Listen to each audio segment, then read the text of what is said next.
In this video, we're going to cover documentation and how to upload it. I'm on my payments product here. I click on the documentation tab. You can see that per plan, I can have a different set of documentation depending on the features available within that product. I also have the possibility to set different versions. 2.3.0 is my current version. That's the one that the developers will automatically use. They could have like a beta, or maybe they're on a deprecated version. And documentation changes each time. But how do I actually set the documentation within the platform?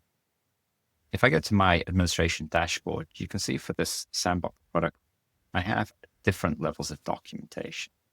The deprecated version here was input via gateway synchronization. It's possible with some gateways like Amazon API Gateway, for example, where I can synchronize the documentation, pull it from the gateway.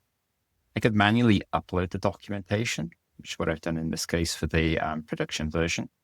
Or I can use the CI/CD pipeline in order to pull the documentation or push it from the pipeline into APIable. We provide some documentation on how to get started with the CI/CD APIs that we provide.